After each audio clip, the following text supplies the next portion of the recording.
Give me just a second. Yeah, I was the one here last time.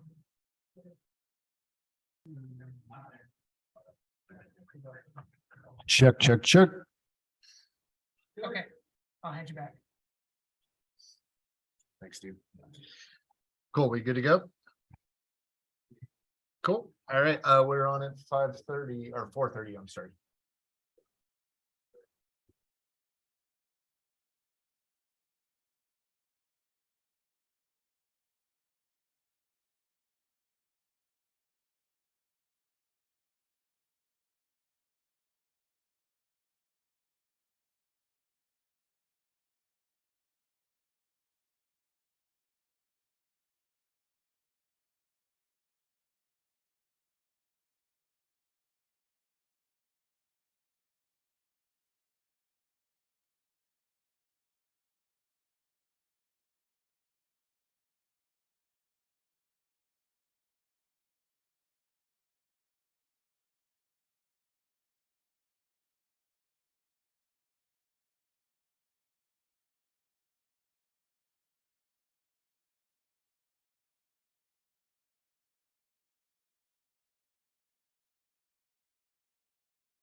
Be helpful, huh?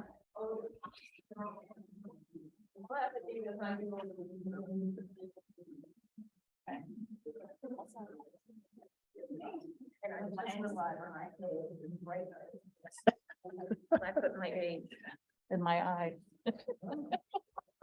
I have, I got trifocals. Do you? They're not, no lines.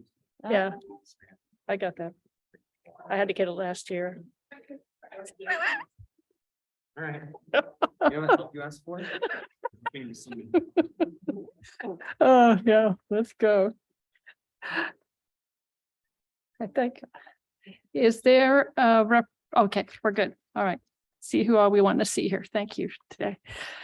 So I want to call to order this meeting of the Monroe County Community Justice Response Committee. It is Monday, February the 6th. I will note for the record that we have, did you want to call roll? Courtney? Yeah, let's do that. Let's make it official. Here? Here. Here. Here. Here. Judge Stafford. Here. Judge Protein. Here.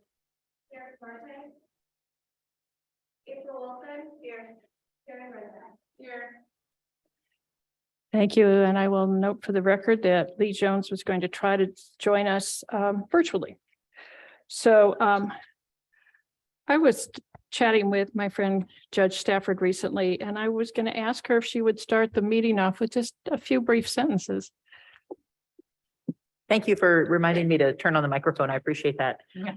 First of all, I wanted to say how much I appreciated the chance to talk in depth about where we were. I think that talking more is always a good antidote to talking less or talking crosswise. So I really appreciated the opportunity to get together and talk.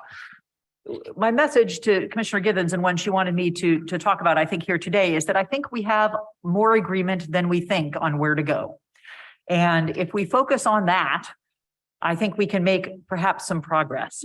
And the areas of agreement that I feel we have, and if you disagree with me, of course, please feel free to say so, because I don't want to be wrong. Or rather, if I am wrong, I'd rather know it, are these: that the current jail is not acceptable in terms of its level of constitutional care for inmates, that inmates are members of our society, and that we want to focus on rehabilitation rather than punishment, that we think that the current jail is not able to be renovated in a way that will meet that standard of care with the types of services that the commissioners want to offer and that the sheriff would like to offer. And that if we build a new facility, that the commissioners are in charge of the number of beds, that the council decides whether to approve funding, and that the judges decide whether to send people there. So it's good to have all of us here at the table so that we can have decisions that work together for all of us. I think most people at this table want a jail that is humane, that focuses on rehabilitation, and that is as close to services in the downtown area as is possible. My personal way of looking at that is if an inmate after release can walk to Centerstone or Shalom Center, then I feel better about our location. And obviously, I may be wrong on some of those, but I think that we all have a lot more common ground than we think. And I'm glad to be here at the table trying to get the best result we can for our county and for our society. Thank you. Thank you, Judge Stafford. TSD, would you please promote Commissioner Jones to panelist so she can join us virtually? There she is. Okay, we're there. Good. Our statement of guiding principles is on the back today of your agenda. So if there are any questions, please let me know, but we're going to switch up today and start with public comment. We'll do that for 20 minutes. People will have a 3-minute limit, as we do for most of our public comment times. And we would like to hear voices that are new that we haven't heard initially. And so we'd like to ask that that priority be honored by the people who are here to speak. We're not trying to shut anybody off. That's not the purpose, but that we wanted to, encourage new folks to step up and be heard. So I don't know if we've got people who are there virtually also. TSD, if you could help us with some stuff on the timing, I appreciate that. So what I see here for people who've signed up to speak is we have Becca Schwartz and Abby. I'm going to mispronounce your name, so please forgive me. If you say it for me, I'd appreciate it. And you can come up to the mic here and speak. This corner one here, and we need to get it turned on. Sorry. That one on. Thank you. There you go. Dueling mics. Thank you all. Do you want us to sit or stand? Does it Sit, matter? please. Okay, and I'll remind you, you have 3 minutes. Okay. Thank you. Well, I'm Becca Schwartz. And I'm Abby Eprong. We're here with Care Not Cages, but also I'm a citizen of Ellettsville and Abby lives in. Please speak into the mic Okay. directly. Sorry. Sorry about that. No, no. And we both go to the Maurer School of Law. We are here today just to talk about a memo that we recently wrote, a legal memo about federal intervention with county jails that Care Not Cages requested that we look into. Because we understand that maybe there was concern about federal intervention coming in and making the county build a jail that we wouldn't like, or making us build it faster than usual. So we did a little bit of research, and I printed off some of these memos to hand out to each of you if you'd like to take one. Before I say a little bit about it, we just wanted to read a little bit of a preliminary note. So this memo is intended to provide information regarding the process of federal intervention in county jails in light of stated CJRC concerns about federal intervention in the Monroe County Jail. We believe that the best option in addressing the concerns and considerations surrounding the jail should revolve around investing in safe housing for everyone, decreasing the number of individuals incarcerated, and refusing to criminalize behaviors centered around human survival. Thus, we believe that this information can help in contextualizing the concerns surrounding federal intervention in Monroe County, but not the larger problem of how to address the issue with the jail and the larger societal picture and impact. So we just wanted to preface it by saying we're responding to the concerns, but we would rather there be less jail and definitely no new jail. But basically our findings, to put it very simply, are that, as you all probably know, there is the ongoing settlement that's being overseen by the federal court from the ACLU suit. And so there is already a little bit of federal intervention. And the only way, or the way to keep that at bay, is to make sure that we're following the agreement to the settlement, which we have been doing. The reason the federal court is still overseeing it is because we haven't made a permanent solution. But that permanent solution does not have to be building a new jail, and building a new jail is not in the settlement agreement. Also, if the DOJ were to get involved, which I know was a concern, under the Prison Reform Litigation Act, the federal government can never force a county to build a jail. So they can settle and agree to build a new jail, which counties often do, but you don't have to. So Monroe County could never be forced into building a new jail by the federal government. Did I miss anything? No. Okay. Do y'all have any questions about it so far? I don't know if that is a thing, but One more minute, if we need to jump or. I think we're good. Yeah, I think that's Okay. Thank you all for your time. Thank you. Thank you, Becca. Thank you, Abby. And TSD, if you can, would you put the clock on the screen also just to help us? Is there anyone virtually who wanted to speak? We were going to just alternate. Not seeing anybody with a hand up. Next would be Lynn Coyne. Mr. Coyne.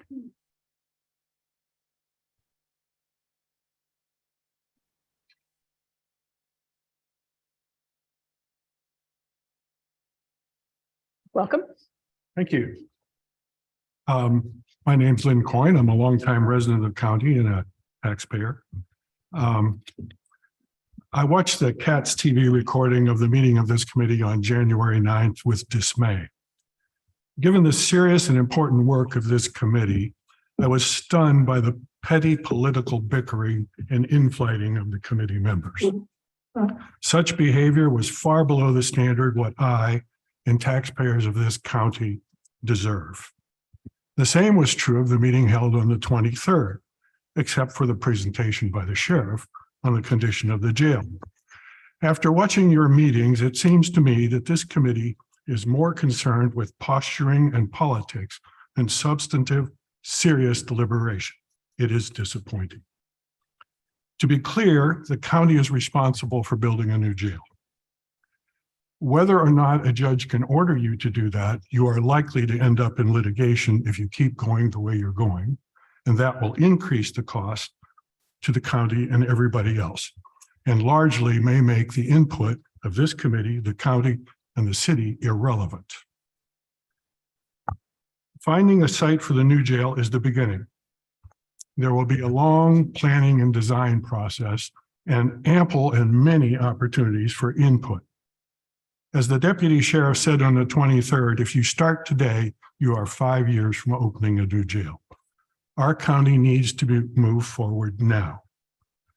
The city is committed to justice reform, and I would hope that commitment would not waver whether it has membership on this committee or not. If the city believes that it is essential that this new jail be located within the city's limits, then I believe it has an obligation to the community to tell everyone where the sites for the new jail are, why they are good sites, and how the city will proceed to rezone them to make them available to the county as soon as possible. I would ask that everyone stop wasting time on non-productive bickering and start doing substantive work.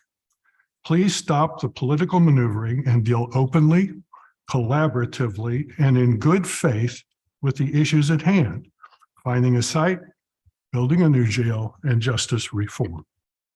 In other words, the guiding principles of this committee. I believe the taxpayers you represent and who pay your salaries deserve nothing less. Thank you. Thank you, Mr. Coyne. Next up on the list would be the Deputy Mayor, Don Griffin Jr., and we're again taking this by former, thank you, Deputy Mayor. And again, we're taking this by who has spoken most recently. So, Is this the right one? yes, thank you. Former deputy mayor. I'm Don Griffin. Let me just get to my, okay, we're on. Okay, there we go. A new jail for Monroe County is several years away, which is why we absolutely cannot wait to address issues within our current jail, as well as community issues that result in people going into the jail. Planning for a new future local jail should not hold up investing in the daily lives of people currently in the jail, as well as public health and restorative justice now. The swift action that Sheriff Marte is taking right now to address physical jail conditions is something I applaud and recognize as long overdue. This needs to be complemented by city, county, and community leader cooperation in addressing mental health and substance use disorder services, both for those incarcerated and those we want to help avoid incarceration. This is also urgent and needs to be addressed with comparable promptness. Every month, about 300 people are booked into Monroe County Jail, and for many of these folks, this is not the first time. Intervening in ways that keeps people from entering or re-entering the jail supports community justice in multiple ways. First, nobody should be stuck in a cycle of incarceration. Second, numbers do matter. The Monroe County Jail already tries to comply with an ACLU cap on inmates. Concerns about conditions are not new. By addressing the issues that put people in the jail, we can also address the numbers of people in that jail and better improve jail conditions. All of this needs to happen long before a new jail is built. It needs to start right now. Thank you. Thank you, sir. Next, Carol Wilson.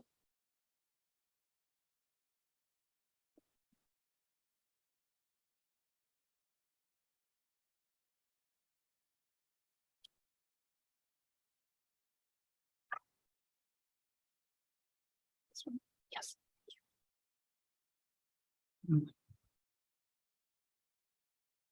I'm going to speed read. Okay. My name is Carol Wilson, and I'm a resident of Monroe County. And I'm the proverbial concerned citizen, especially when governmental actions affect me. This is just such an issue. I also try to keep up to date with current events and try to balance the opinions I read. George Will, a man I seldom agree with, wrote an opinion column in the Saturday edition of the Washington Post that opened with the statement, "What aspects of today's behavior will cause posterity to look down on us when they look back at us? Which of our practices will cause future Americans to exclaim, as many of today's Americans do, regarding their predecessors?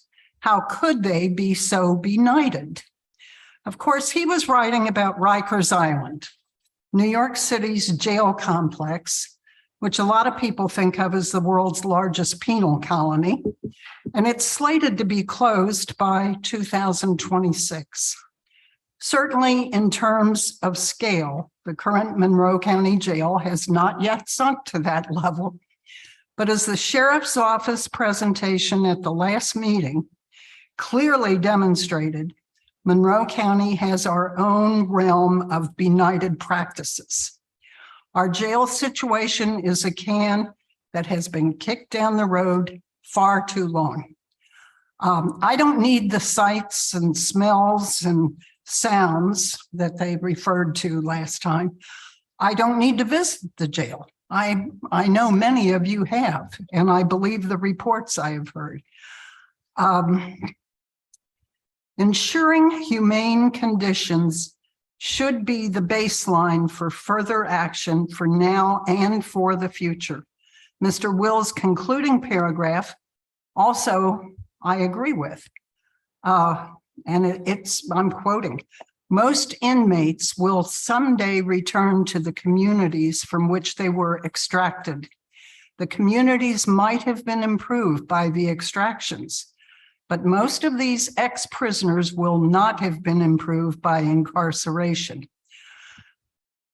Do not, however, assume that jails and prisons in your city or state are not today making tomorrow worse." The county commission wrote a lovely statement in December of 2022.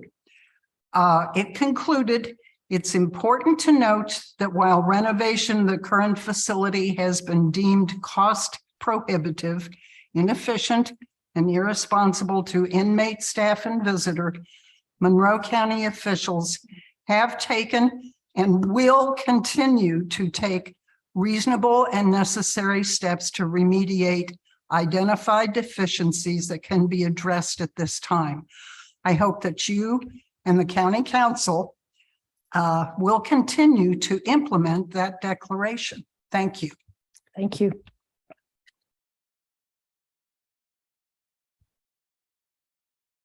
Tytha Goodman?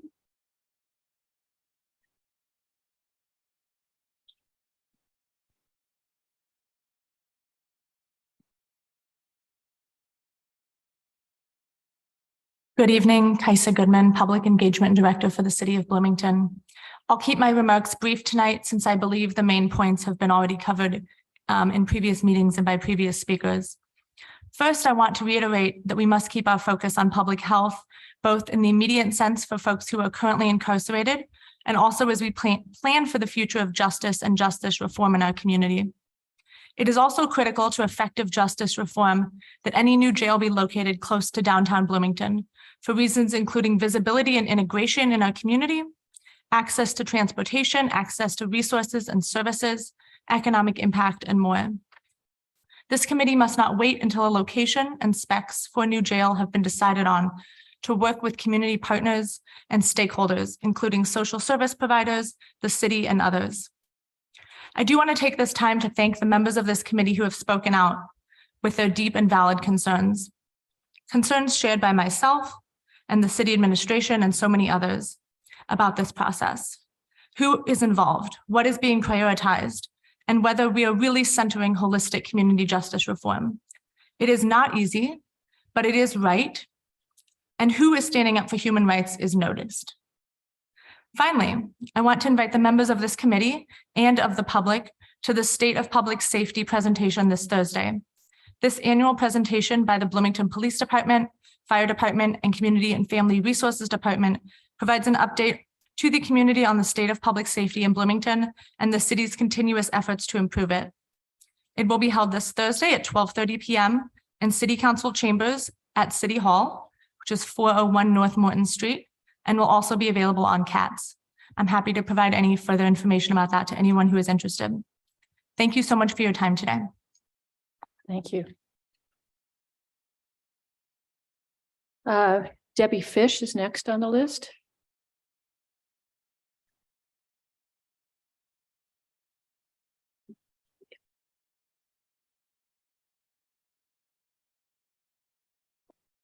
Hi, Hello.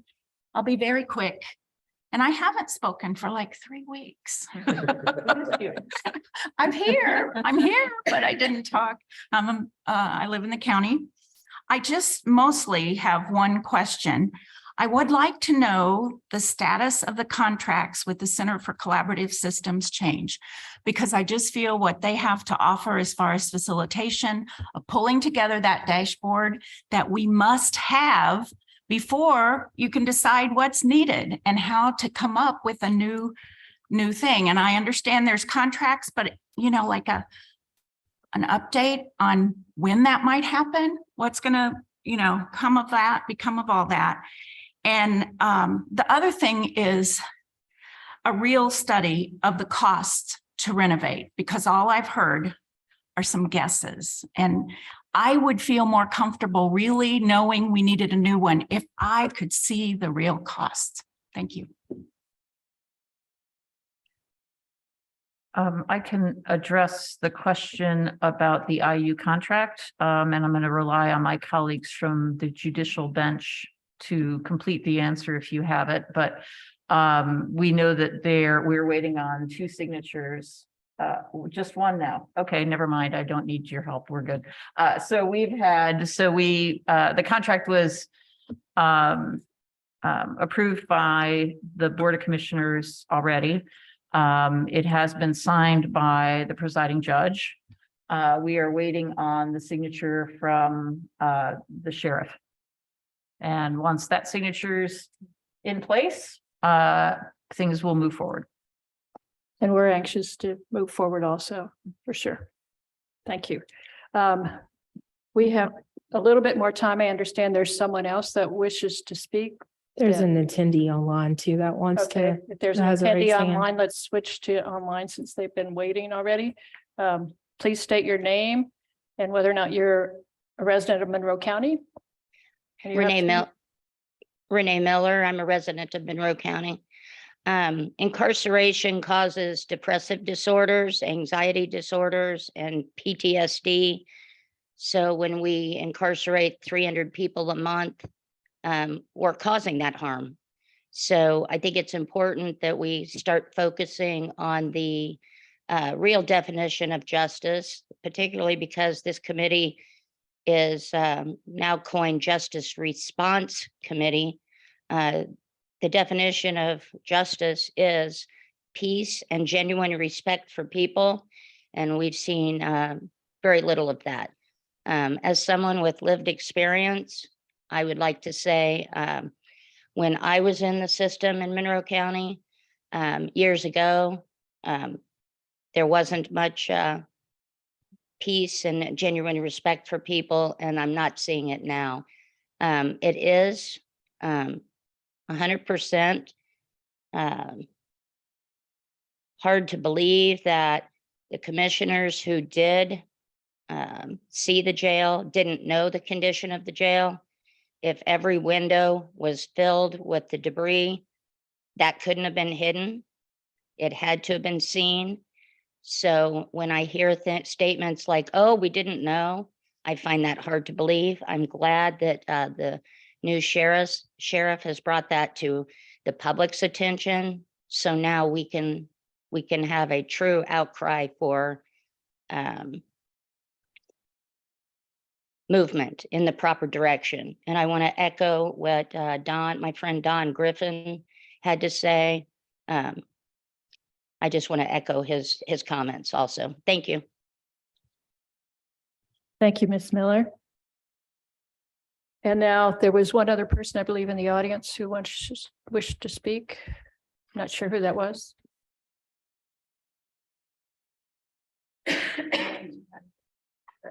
Okay, well, we're about at time anyway, so let's move on. We have a presentation from our wonderful health department on an extensive survey that they conducted. And so I wish to turn this over at this point to our three people from the health department. Commissioner Gittens, I just have a quick question. I know that we're at time, and I know the health department is at 5, so we just have a few minutes left. I'm just out of curiosity, because we all see the agenda with public comment. I'm just, as a clarification, I'd like to figure out if this is how public comment will go going forward, or is this going to be changed again for another meeting in terms of, because usually public comment is at the end of the meeting. But I'm just curious to know if this is how this is supposed to be going forward. It's something that I wanted to try. And so today feels like it's gone fairly well. So going forward, I'd like to continue with this. And if there are major displeasure with it, please let me know and we'll talk about it. Yeah, no displeasure or anything right now. I just had a quick question. And then my other quick question And in the is, commissioners meeting, we take public comment at the beginning also. So duly noted, because I watch those meetings too. Yeah. So the other thing is, I got here a little bit late, so my apologies. Folks signing up ahead of time, like when they come in, do they know that they're supposed to be able to sign up ahead of time? this is brand new. And so we're asking people who want to make public comment to sign in so that we can actually give priorities to those who haven't spoken. And our staff is keeping track on a spreadsheet of when people have spoken so that, again, we can give priority to new voices and new ideas. We're not trying to shut anybody off with this. No, I get that. I'm just asking, like, as people were coming. We'll try to make that clear as well. That's a very good point. No, I guess I'm still not being, it's still not clear to me. When people were walking in, were they able to do that? Like sign in? Okay, Yes. that's all I was trying to figure out. Other people. Okay. Yeah. Okay, thank you. Thank you. Thank you for pointing that out. And I just have a quick follow-up. Talking about moving forward, I was just, there was a couple suggestions I had for our next agenda to help us move forward. I was wondering, and I know I've emailed about it, whether or not we could set on our next agenda a discussion of determining what components of the justice system will be key based on the recommendation in our advisory capacity for the jail, which I think would help get a sense of land size as we're moving forward. To determine how much land we need and what sites are available. It just seems like an important bit of information that'll help us move forward. I was wondering if we can include that on next agenda.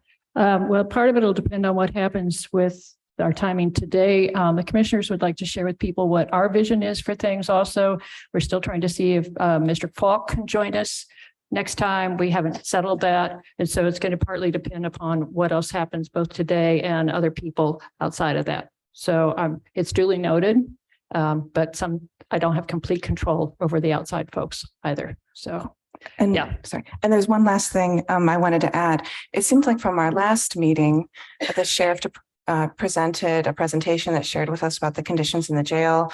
I heard about the tireless work that he and his team are doing to try to address that. But the end of that was also that he felt he could do more if he had support. And so just as a committee and a community, I was wondering in the future if we could also reach out to the sheriff to see if we could have space on the agenda for him to share some of those things that maybe we could all better understand to see what we can do to be supportive, to make sure we have humane conditions in the jail. Well, I will say that Counselor Crosley and Counselor Munson and I have met with the sheriff. Well, I can tell you that some of the things that he asked about have already been remediated, and we are trying to move forward on the things that he indicated needed to be corrected. So we are working with him already on things. We didn't just sit on our hands, and at last Wednesday's Board of Commissioners meeting, Richard Kreider, who manages our buildings and fleet, gave a report also during the work session on what had already been taken care of and what projections were for what it would cost to take care of some of these things. So yes, we are paying attention to what he had to say, and we are trying to work with him. So I'm sorry.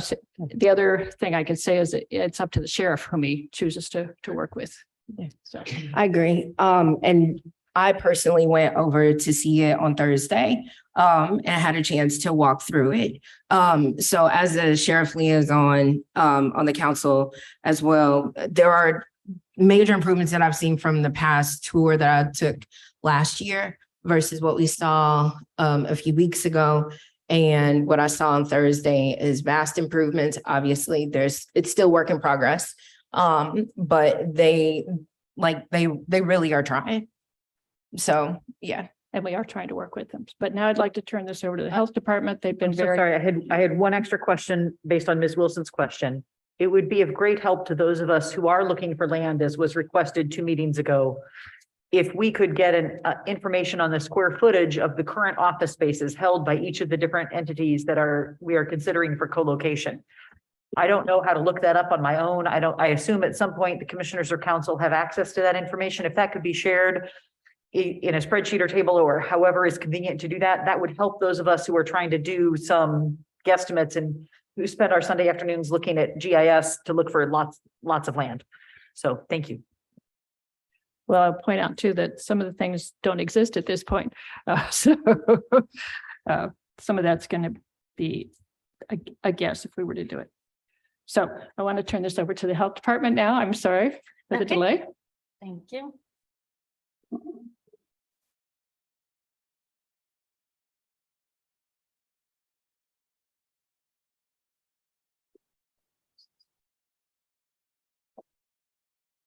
Okay, great. Thank you for allowing us to present our survey findings. As a reminder, the mission of the Monroe County Health Department is to protect, promote, and improve the health of all people in Monroe County. This includes individuals who use substances, struggle with mental health, and those who intersect with the criminal justice system. But the Monroe County Health Department offers some health services in-house or in an outreach setting. We also have a unique role as a collaborator across sectors with many formal and informal partnerships with community service providers in Monroe County. In reaching out to both staff and community collaborators, we understood that some of the questions might not be applicable depending on the services each provided. We attempted to focus our questions in a programmatic manner, identifying strengths and barriers in the intercept model with an opportunity to clarify in a long form answer for major themes within each intercept. We are incredibly grateful for the service providers who took the time to provide feedback, those who forwarded on, and those who asked questions about the survey, even during their busy work weeks.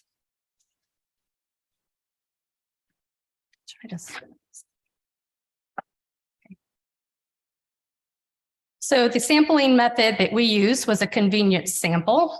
Responses were collected between January 13th and January 31st. A survey link was sent via email. A Google form with permission to print and return to the health department or call for assistance was also provided. Email lists included participants in the Community Health Improvement Plan, Community Voices for Health, colleagues in street outreach, individual colleagues from current and previous case management work, and other public health partners. These were not name linked and no questions were required for submission. Survey respondents were asked to verify that they or their agency had worked with individuals who have been incarcerated in an attempt to verify the respondent as a person with relevant experience for this survey. There were some limitations to the survey. This included a short time frame to gather the responses. There was no incentive offered or available to those who participated in the survey. Email application for many emails did go to a spam or junk email inbox and required individual follow-up. There was limited staff time to be able to individually reach out to potential respondents. And a Google is not always an accessible format for all agency systems. The Monroe County Health Department staff do not have a personal or professional relationship with every person providing services to individuals who have been incarcerated or who provide community supports to reduce likelihood of incarceration or recidivism.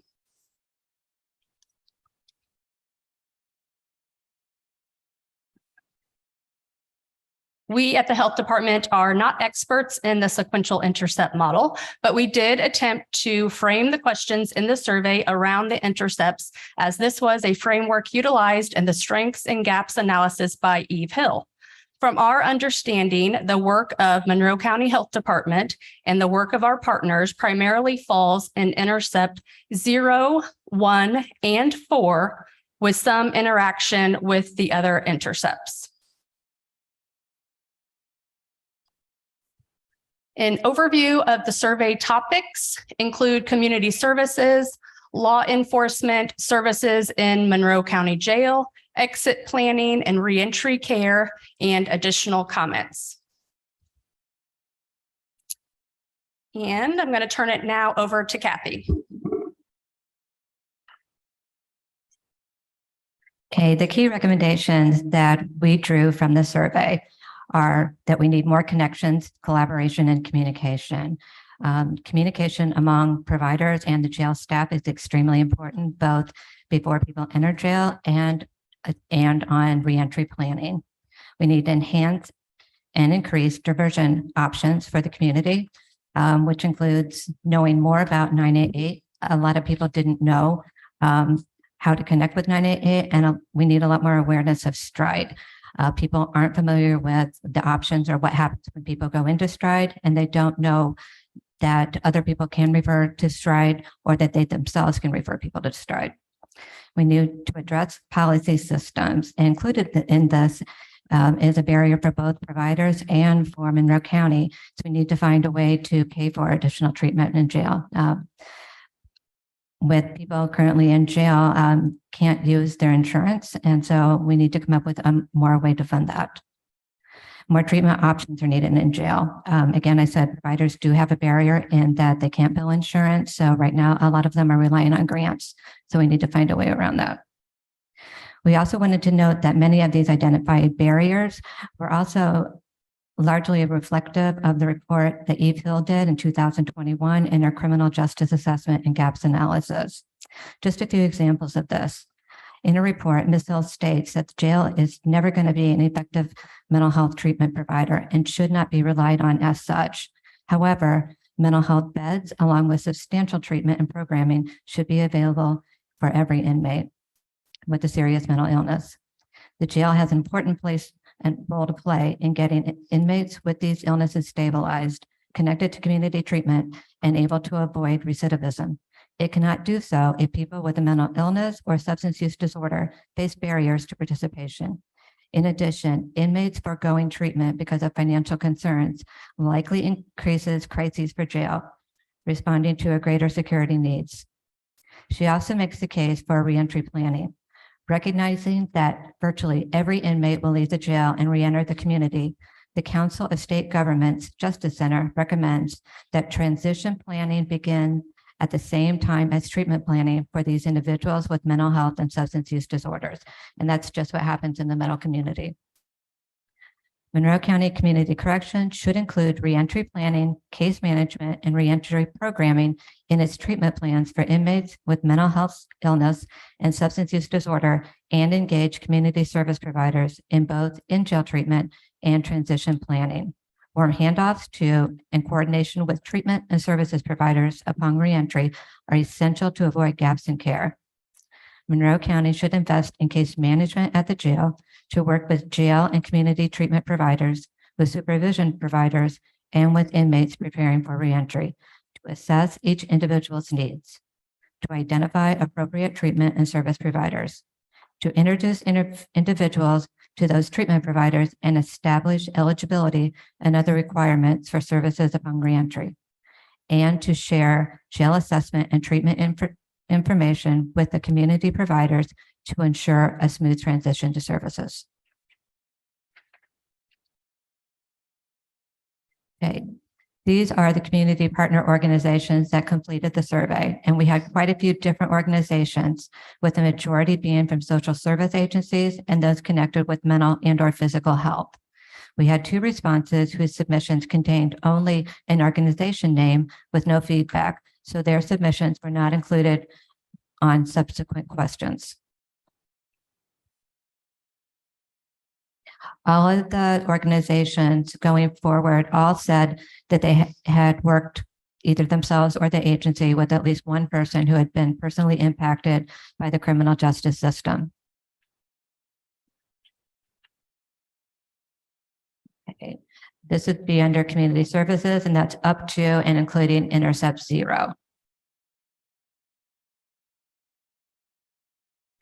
Okay, this question is, what services do you or your agency provide related to general health care in the community? As the survey was sent to a wide variety of service providers, we wanted to provide context for what services were offered. In addition to the 20 options given, including none of the above, we gave the option for other, which was utilized by 7 respondents.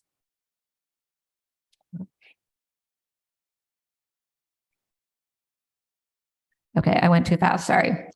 The top 5 services reported by the providers were referrals to healthcare providers, different types of testing, including Hep C testing, HIV testing, and STD testing, STD treatment, and primary care in an office setting. And what services do you or your agency provide that's related to substance use or mental health in the community? Respondents were able to pick from multiple answers. In addition to the 17 options given, including none of the above, 3 additional respondents picked the answer for other. So the top 5 services related to substance use and mental health were non-medical case management, life skills education, counseling, and outpatient substance use, mental health services, and psychiatric medical care related to mental health.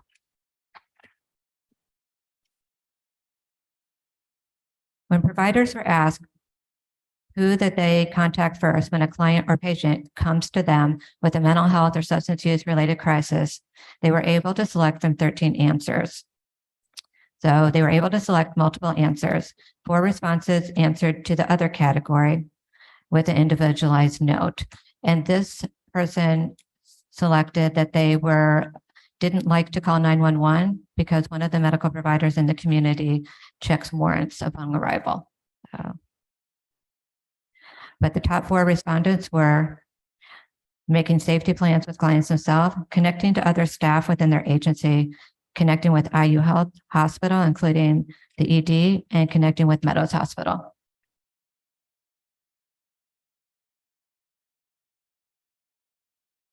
Okay. The question was asked as a Likert scale, with 1 being, I've never heard of 988, and 5 being, I'm familiar with and have called 988 on behalf or with my clients.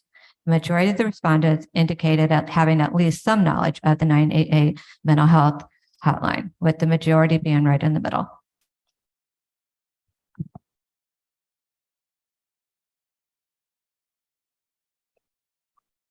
All right, and I will be taking over the majority of these massive numbers of slides. So my name is Melanie. I'm the Senior Community Health Specialist at the Monroe County Health Department. And I promise I'm not going to run through all of these slides and read through them. So please bear with me. I'll try and run through them quickly because I know that we're management of time.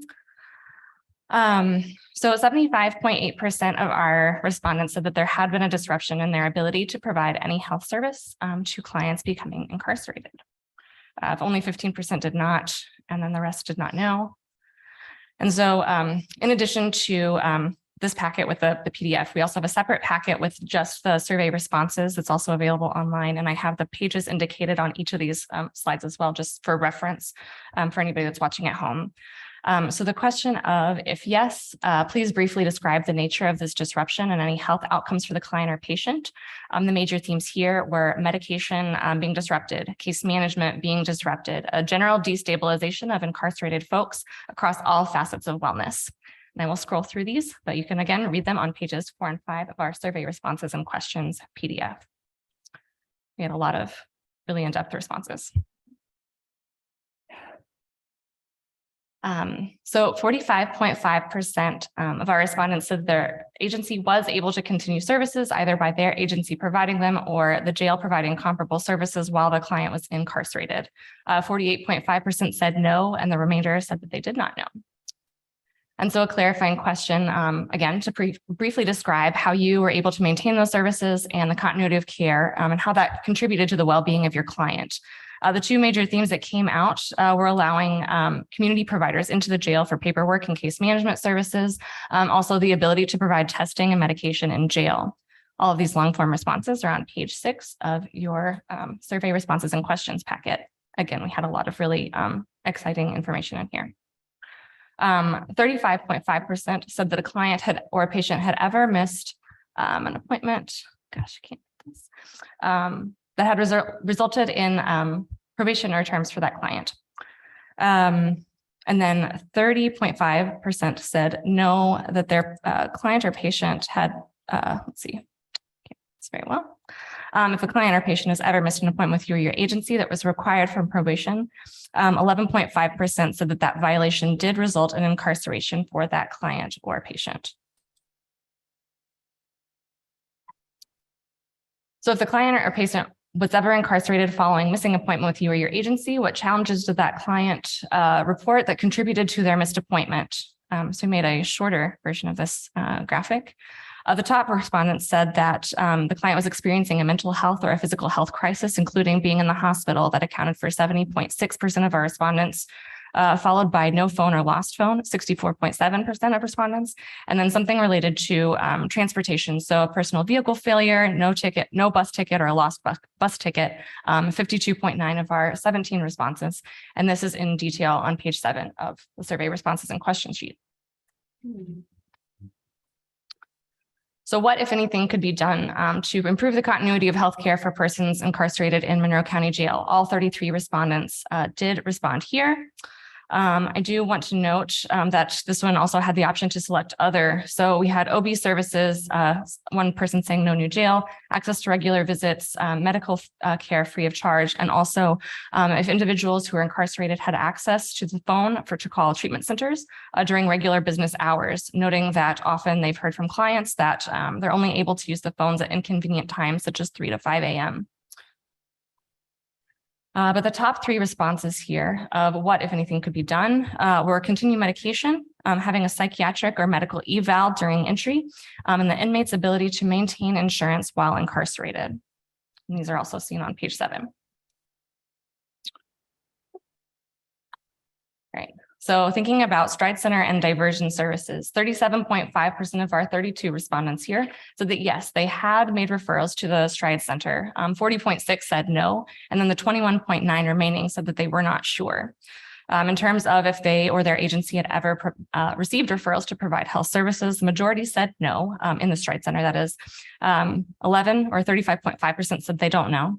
And then 29% or 9 respondents said yes to provide services after the client leaves the Stride Center, and only 2, accounting for 6.5, said that they had provided services while the client is in the Stride Center itself.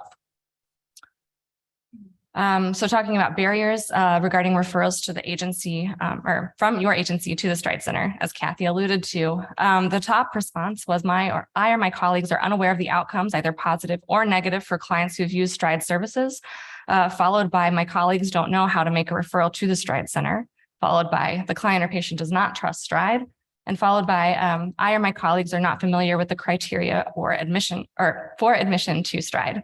This also had the option to write your own response. A couple of things that I'll highlight because these all kind of are reflected in those previous ones.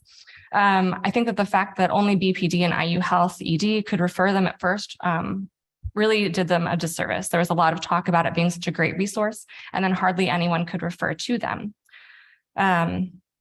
let's see, the Stride Center has incredible potential that I fear it will never reach if it continues to be or appears to be so closely aligned with law enforcement entities. My understanding was first contact had to come through the police or an ER referral.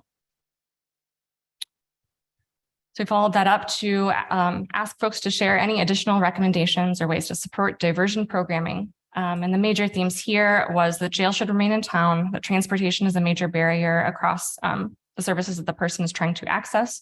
Also an enhancement of the utilization of existing diversion. So Stride or other diversion models mentioned were LEAD, law enforcement assisted diversion, CRCs, community-based resource centers, as well as structural barriers. So the ability to provide or for providers to bill insurance while in jail, as well as to limit and eliminate arrests for nonviolent offenses and or non-payment of punitive fees. And these long form responses can be found on page 9 and 10 of our survey responses and questions. We had a lot of really lengthy responses. I will not read them all. Okay, so thinking about Intercept 3 services in the Monroe County Jail. There's a lot going on in this graph. Don't worry, I made a short version. Please rate how necessary any of the following accommodations and supports are to support those with substance use disorder or mental health diagnosis while in jail. So I gave them a number of options. And as you can see, it's a pretty complex graph. So we combined the essential and very important and put those in order. So the top, they're all considered to be fairly important, but in order, we have medically supervised detox, MAT, which is medication assisted treatment, harm reduction support group, individual psychotherapy, exercise, and then on into anger management, group therapy, mindfulness, and then CBT, DBT, AA, and expanded problem solving courts was a much decreased number on that graph. That can be found on page 11. And then to follow up, are there any additional supportive services that were not listed above that are important for inmate mental health and well-being? So the major themes here for this long form answer were consistent access to medications, appointments, service providers, prenatal care, and general life skills programming. This can all be found on page 12 of the survey responses and questions PDF. Okay. And thinking about problem solving court, only 40.6% of our respondents said that yes, they had ever been connected to a client as a part of problem solving court. 37.5 said no, and 21.9 said they weren't sure. And only 24.2 of our respondents said that they had ever provided any health services or education to inmates physically within the jail itself. That had 33 responses, and that was all of our respondents that were giving answers to this particular survey. So thinking about ranking the importance of the following trainings for jail staff, again, this was a pretty there's a lot going on. So we combined in the next slide, all the very important and essential. So the purple and the green lines. So the top trainings that were indicated were mental health, first aid, and de-escalation. So those were 31, I believe. CIT or crisis, crisis training, intervention training, and then addictions, et cetera, is that second tier. And then the third tier down, we see implicit bias and overdose prevention with many fewer respondents indicating SBIRT, which is screening and brief intervention and referral to treatment. So another long form answer, in your opinion, are there any trainings not listed above that would be important for jail staff, including the healthcare staff in the jail? The major themes we saw here were trauma-informed care, cultural awareness or DEI training, things concerning drugs in general, so overdose prevention, drug myths, harm reduction, motivational interviewing, suicide prevention, and then a traumatic brain injury. There is a note in here that respondents made to not expect jail staff to take the place of mental health providers as well. And these long form answers can be seen on page 14 of these survey responses and questions.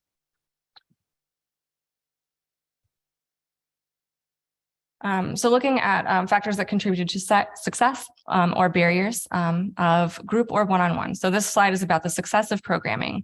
So you can see at the very bottom, the majority of our folks that responded to this survey had never provided any programming in the jail itself, but overwhelmingly, the biggest contributor to success was the communication between that agency and the jail staff, with 37% of our 27 respondents, so 10 total folks, saying that communications between agency and jail staff being really important. The remainder of them were significantly less.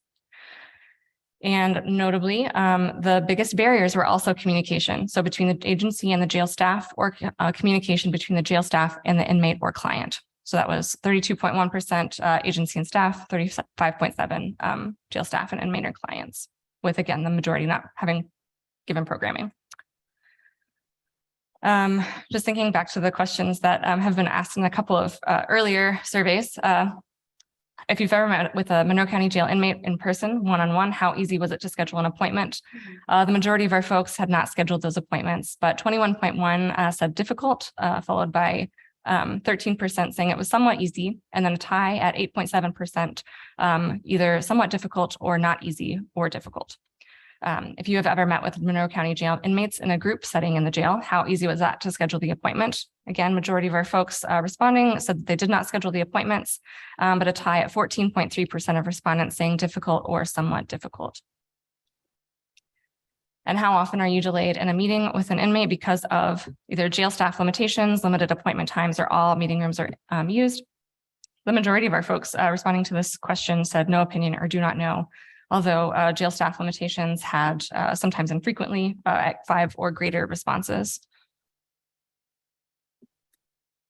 And asking how many meeting rooms would be recommended for a new Monroe County Jail, we had 31 respondents. The majority said not qualified to answer this question, or I'm not sure. 2 respondents saying no new jail, and 9.7% saying 9 to 10 rooms, with all of the remaining fewer respondents. And the in-person meeting rooms in a new Monroe County Jail should be blank. The majority of our folks said, I don't know, no opinion, with 16.1 saying that they should be larger.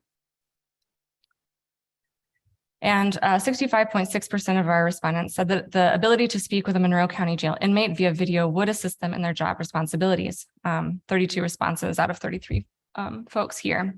However, only 18.8% of our respondents said that they had ever spoken to a Monroe County Jail inmate via video for a meeting 2 or to provide services.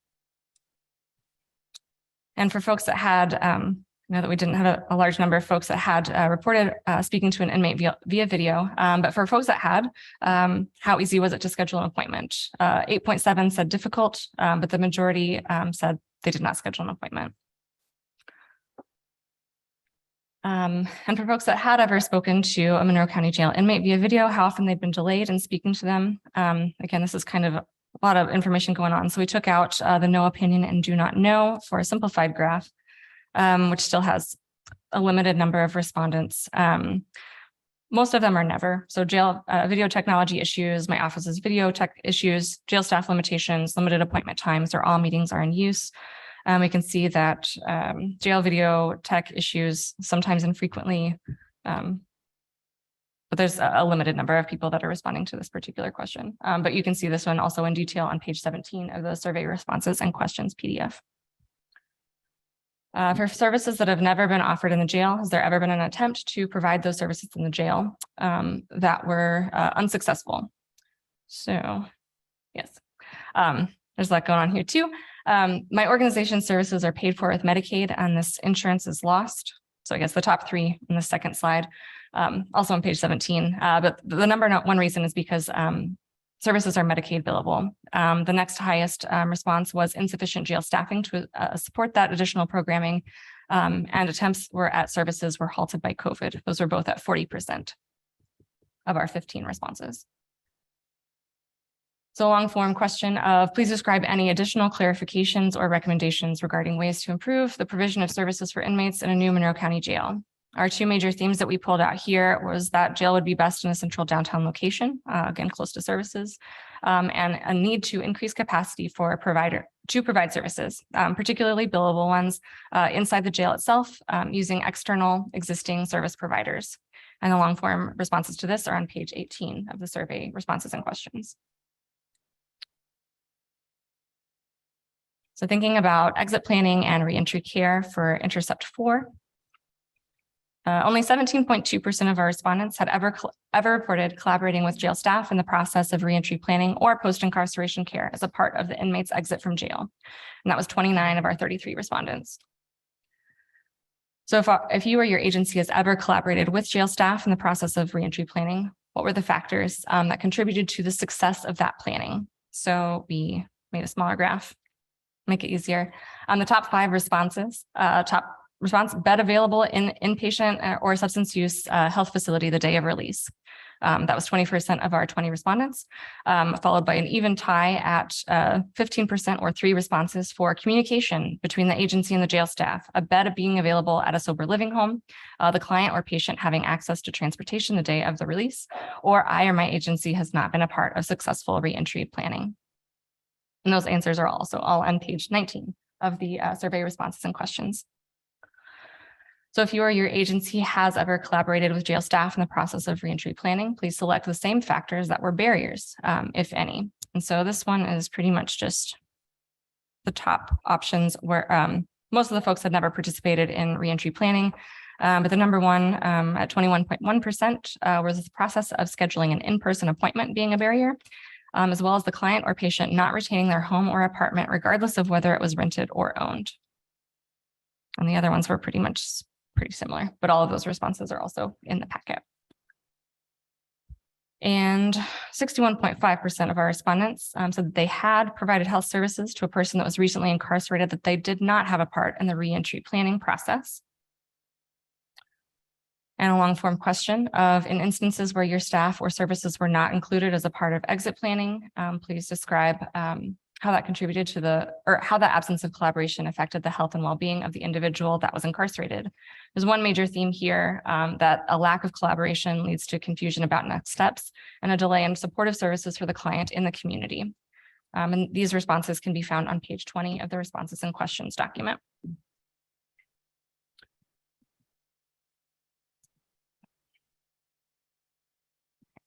There's a smaller slide for this one, I promise. What are the top requests relating to health and wellness that individuals recently released from jail seek from your agency? There are a number of options here, and to make it a little bit easier to see, 28 responses. The top 6 were case management at 64.3% of respondents, followed by a place to rest and outpatient services or outpatient substance use and mental health treatment, both at 57.1% of respondents, and then whether appropriate clothing, counseling, or psychiatry and a mental health provider, all 3 at 14 respondents or 50% of our 28 responses for this question, also on page 21. And then from your observation, what would be helpful in helping persons in Monroe County Jail get access to the resources that they need upon release? So the main takeaway from this one is staff to guide resources or a warm handoff by phone call. That was a whopping 90% of our 30 respondents. The next highest that we gave the option to was transportation or seasonally appropriate clothing. Both of those were at 76.7%, or a resource kiosk at the jail exit. Only 50% of our respondents gave that. There was the option to select other and write something in. So needed appointments should at least be scheduled before relief, if not started, when possible, before released. Better communication and coordination between jail staff and service providers. Ability to obtain cards, not expecting the jail staff to treat problems they aren't qualified to treat. And again, all of these options are in the survey responses. And is there anything else that should be considered to make reentry planning successful in a new Monroe County jail? The 2 major themes here were a need for immediate connection to existing service providers to support the reentry of that person, as well as to sustain existing or help create support systems to reduce recidivism. And those things included housing, employment, childcare, and insurance, and can be found in detail on page 22 of the survey responses and questions document, also in the packet. Additional comments. So in a couple of sentences, what can our community do to reduce recidivism? The major themes here were strengthening connections to and availability of basic needs. So housing, whether it be affordable, sober living, supportive, permanent supportive housing, transitional housing, et cetera, as well as supporting case managers. And then diverting first and reducing arrest for nonviolent offenses. There are a lot of responses for this one, pages 23 and 24 that I will scroll through here.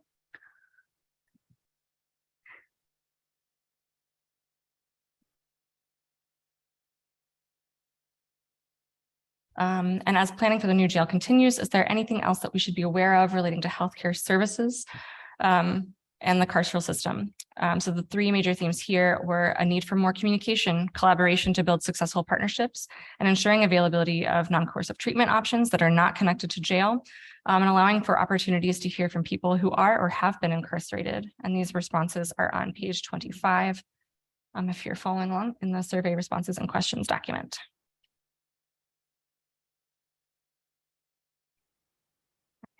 Hand it over to you. Okay, just a quick review, and I think you're going to find a theme here. One of the main things that we found during this, we need more connection, collaboration between the service providers in the jail, both on entry and on re-entry to the community. We need to increase opportunities for diversion. We need to address the policies and systems currently in place and see how they could be changed to create better outcomes. And we need more opportunities and options for treatment that can be accessed when community residents are in jail. One more slide. We did start an individual survey. We did receive less than 5 responses for this survey that was intended for individuals who have been incarcerated. Some of the major limitations here, though, we recognize that we had limited staff time to do in-person interviews with folks during this survey period. And also, reaching out to motivated caseworkers. They've got a lot of things on their plate, working on housing, substance use, mental health things. They have limited time also, especially when the survey is non-incentivized. So some future options. I know we've already mentioned tonight the Centers for Collaborative Systems change. Also, we could extend our MCHD survey, allocate a bit more staff time. Also, if there's incentives or money for incentives to help in this survey process, that would wildly help in reaching the people that we're trying to reach. Okay. Thank you. And I just want to really give a huge thanks to Melanie and to Kathy as well for collecting all of this survey data and for preparing this slide presentation for us this evening. Just to kind of wrap up here. So if we are looking at the 3 main takeaways from the findings of this survey, it was that connecting, collaborating, and communicating among service providers is critical, that jail staff and clients can be both a strength or a barrier, and that all are necessary to better support and serve members of the community that are impacted by the criminal justice system.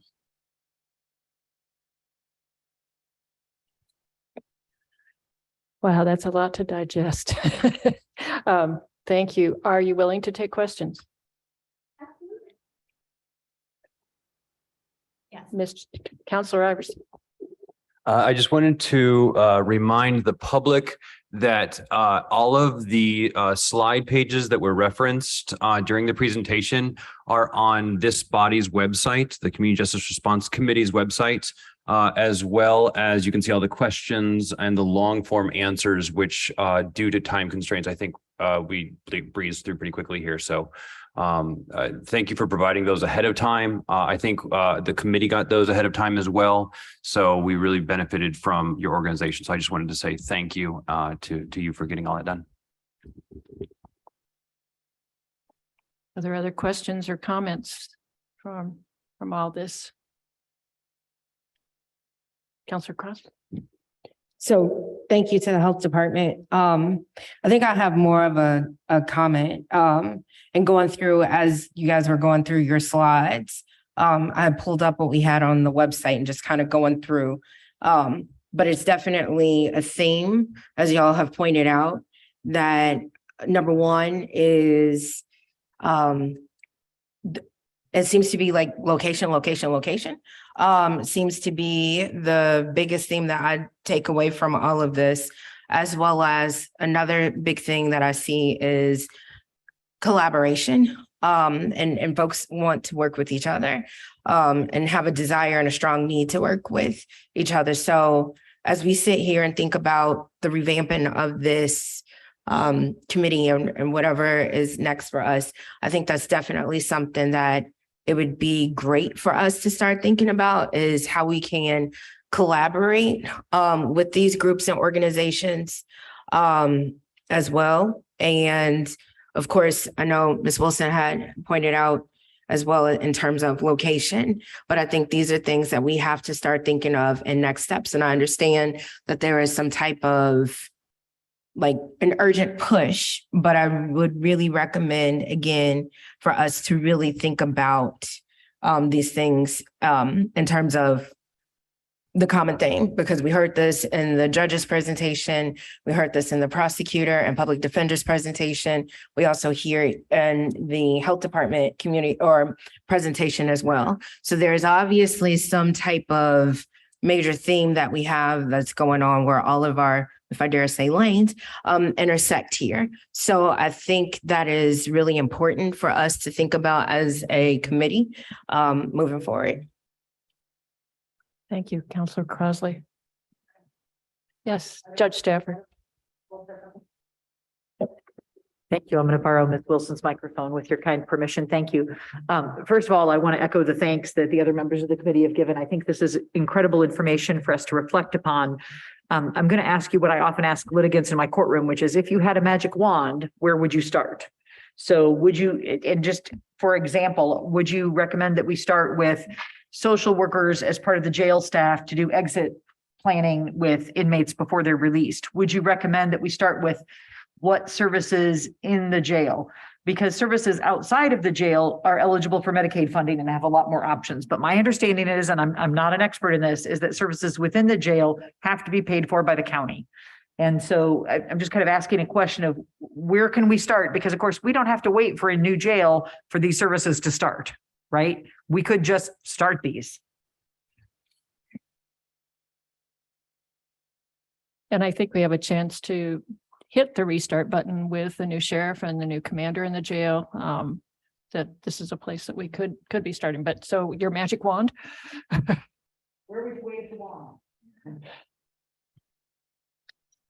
Well, I would think that it would be incredibly beneficial to begin starting some of these services, integrating them now with the health department. I think that would only create more positive change, is to figure out how we can collaborate and to begin to create some of the structure for long-term service that we can provide with the criminal justice system.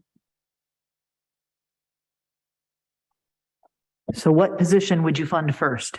Personally, I would love. No pressure, no pressure. Like behavioral health coordinator, social work, along those themes, a navigator, someone to be able to help start the connection process of these services. Thank you. Yes. It's okay. So one of the themes that you found in your survey was that there was a lack of communication, that communication could be better. And I guess my question to you is, did you get a sense from providers that was going unidirectionally into the jail, where they kept trying to communicate with inmates or with jail staff and they weren't getting a response? Or was it bi-directional, where just two ships sailing in the night and no one knew what the other was doing? Or is this just, you had so many responses that you can't tease that out? I think it might require a little bit more investigation, but there were a couple of the slides, and I'd have to pull them back up, that indicate, oh gosh, there's so many slides. That one of the biggest barriers, was both communication between the jail staff and the inmate, as well as the service provider and the jail staff. So I think it seems like there's just a lot of communication based on what I'm seeing, but there's a lot to dig through. So if anybody would like to do a qualitative analysis, we could spend some more time. I don't have the time. I guess that could, Kathy, did you say something?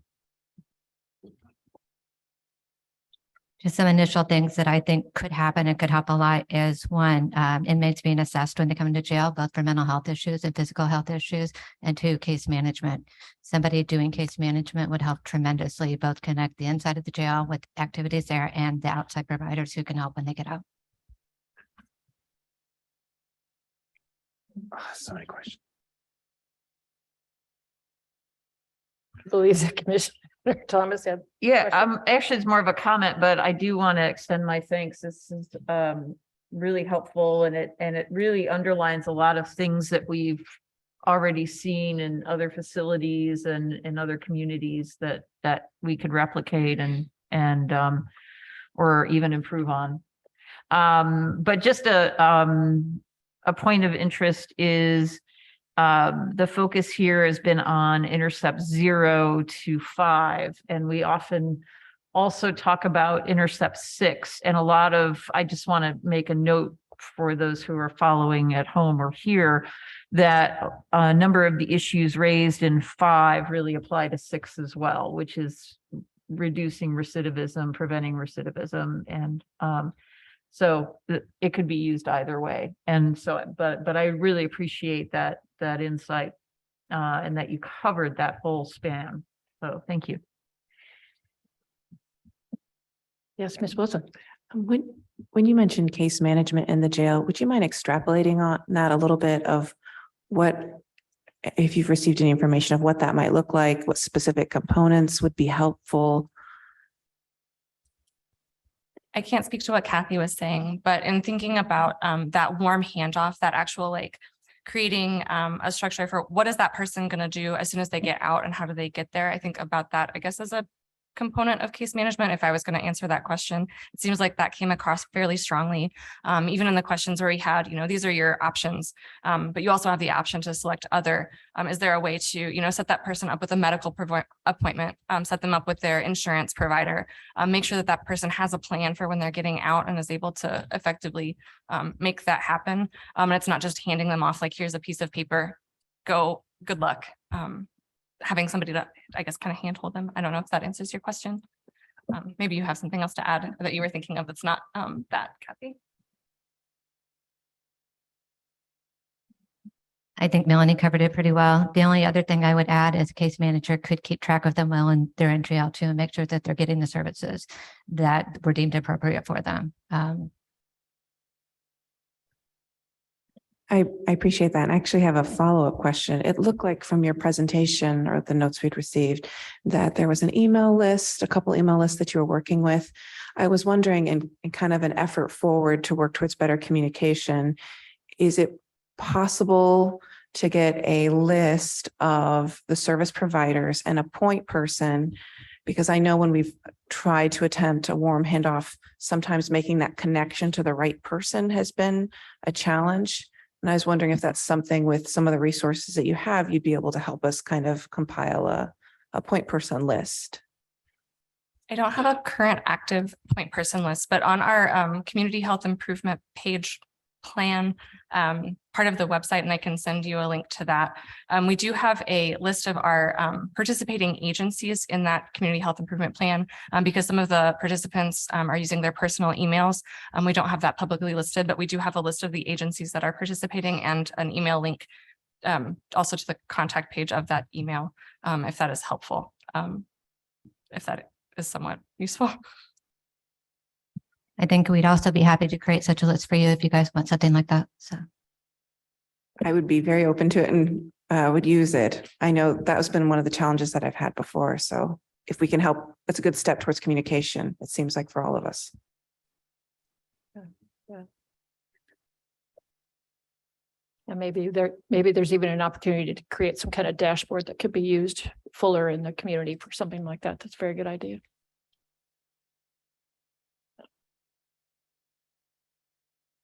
Are there other questions or comments? You've been very quiet, Ms. Renbeck. Don't want to put you on the spot, but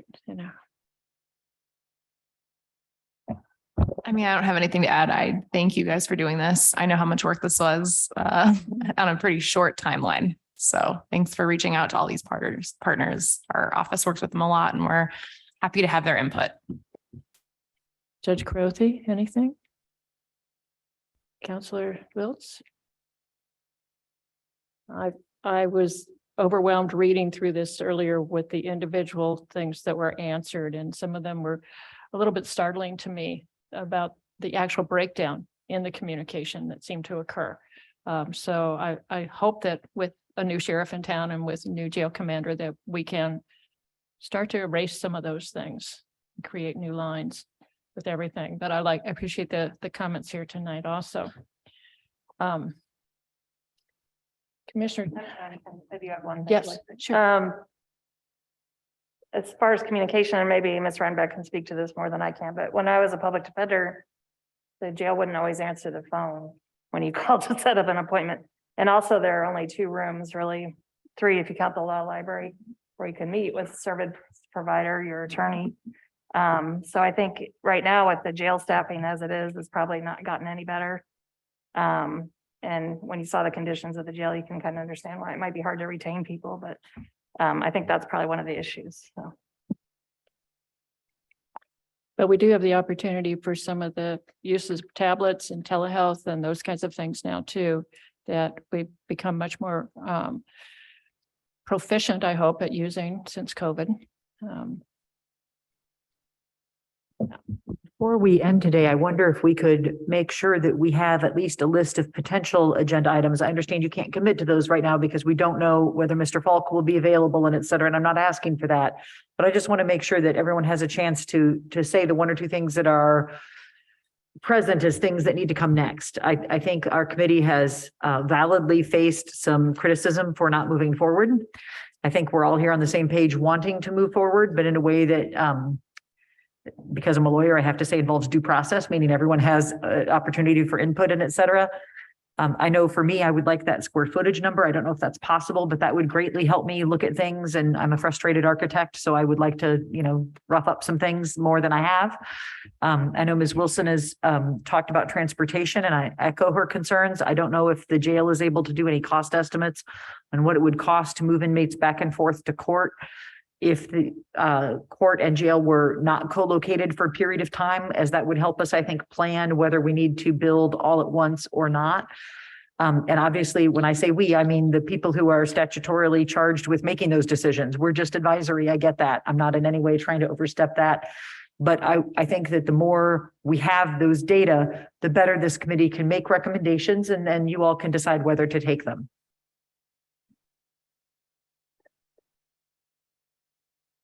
And to that point, I have taken down notes for those agenda items. And I think I'll try to continue to be as transparent as possible in terms of how we're moving forward with what data we can collect from various departments in county government. We do want to have also a presentation from more than just the commissioners, but also people who've gone on to see some of the other facilities. That includes Vigo County, Hamilton County, Franklin County in Ohio, Kenton County in Kentucky, and 3 facilities in Arizona. So we do want to be talking about what other people are doing, not only with their facilities, but the kinds of treatments and programs that they have built into that. Those are pretty critical, and they address some of the things that we've even heard about tonight, like a release program, where it's more than a warm handoff. It's a hot handoff, basically. I mean, it's very thorough with the kinds of things that are going on in other locations.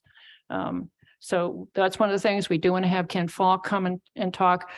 It's still not clear to me about having the design group come and talk if and when that'll happen also, because that'll get to some of these questions that Judge Stafford has asked also about how much space do we really need. And I think we need to point out that if we buy more space than we need, and if we end up not co-locating things, which could happen in the future, we don't know what the funding sources for certain things are going to be. But it is possible to break off some of those sections of land if we overbuy and sell those, to use that to purchase other kinds of facilities, or to do some of the other things that we feel like we need to do. Commissioner Thomas, did you have something you wanted to add to that? I don't think today's a good day to do that. Okay. I think one of the things that what we have been talking about internally is getting us on a roadmap that is very specific with tasks and goals, and but we are kind of in a holding pattern waiting for Mr. Falk to be available, either in person, which is ideal, but if not in person, at least via Zoom, to talk about the current facility. And I think one of the things that's difficult for us is that we haven't We haven't said much yet as commissioners about what our vision is, and so people have been sort of inserting what they think it is and going off of that and you know, I really appreciate hearing a lot from the community, and we've heard a lot of some ideas. We've had some great questions posed. And that's really helpful and informative for us as well.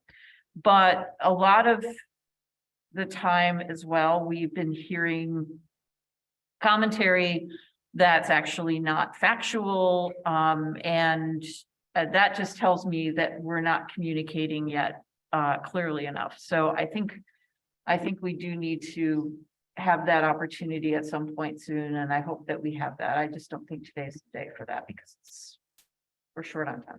We are short on time. We've got 4 minutes left, I think. I do also want us to start to think about breaking into those subgroups and what that'll look like. We're going to need a subgroup to actually look at the facility. We need a subgroup to talk about judicial process.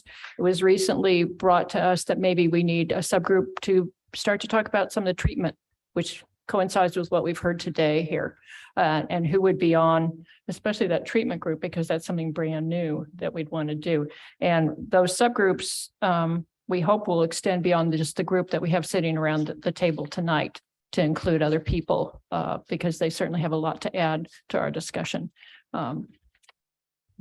Yes. I did. So if I hear the commissioners and Commissioner Thomas, we're waiting on Ken Falk to do some things, I guess, as an advisory committee, just out of curiosity, then what can we do as we wait in the meantime? Because it seems like time is of the essence. Right. But then we're still waiting. So it's also like, then what is really the role of our advisory committee? What can we be doing since we can't wait, since it seems to be the theme, keyword tonight is theme, is to try to collaborate and to do a lot of these things now.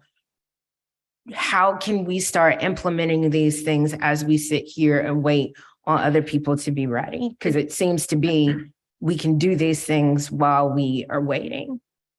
Absolutely. We do need to hear from him because people continue to reference, you know, can we renovate the current jail? Why can't we stay downtown?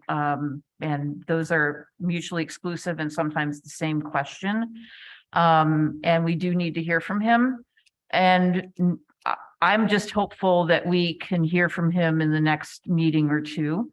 I think it would be really useful for us as individuals who went to these different communities and saw different facilities or are aware of other facilities or other processes, to just take the time to roundtable and share what we thought we really liked in these facilities, what we didn't like in these facilities, and we don't have to name the facility, but and we still haven't given our report on Arizona.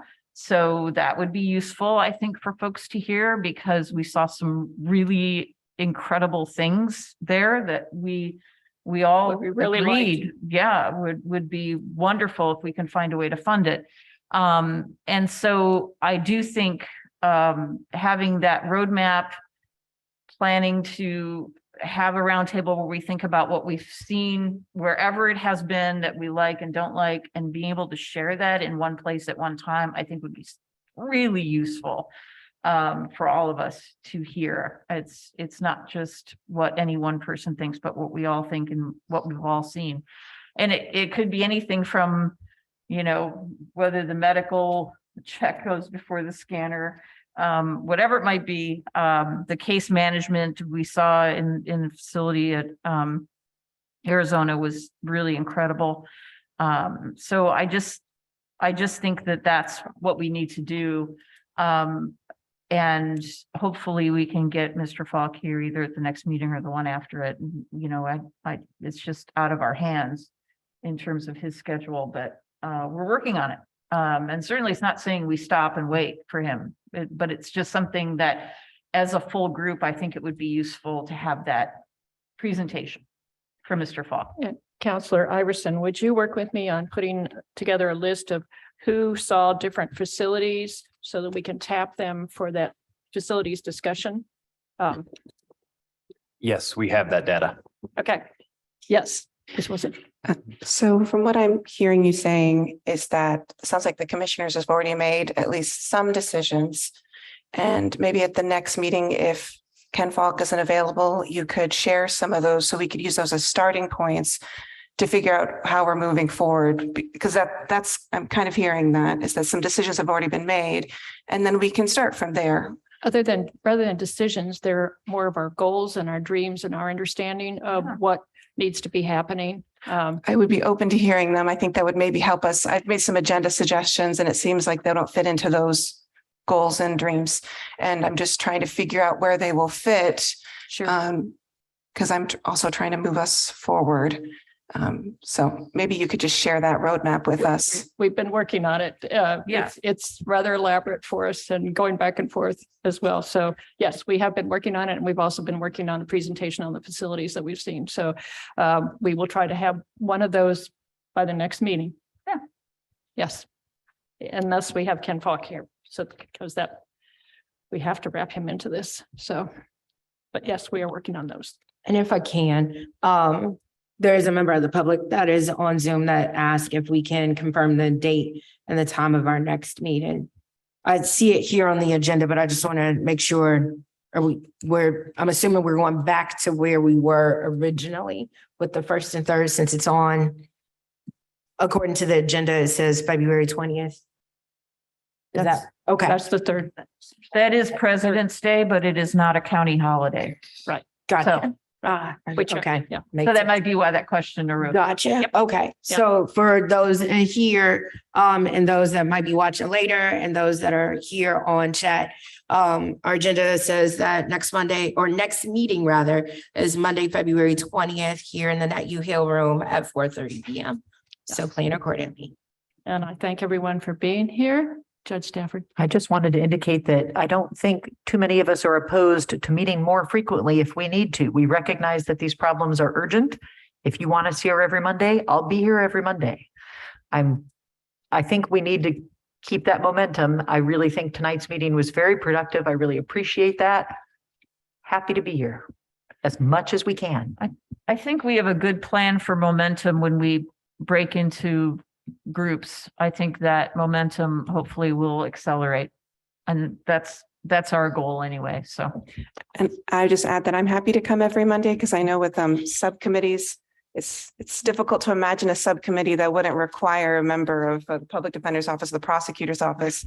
And I have 4 or 5 subcommittees, maybe more burdensome as well on the community when they're trying to participate and receive information. So I'm happy to come as a joint group every Monday during this time as well. Appreciate that. Thank you. And thank everyone for being here, both in person and virtually. And thank you especially to our health department. Very nice job. Very, very well done.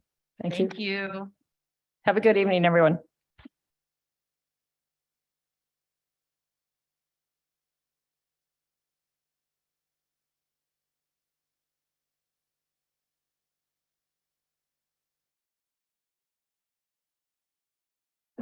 I should also say that our vision is that when the subcommittees start to meet, that the big group will not meet for a bit to give the subcommittees time to come up with their recommendations. And I'm happy to talk about, sorry, I thought we were done. I'm happy to talk about subcommittees. I just, I'm a little concerned about the burden on the community and the committee. So if we could talk about that as a committee, I think that'd be wonderful. Okay,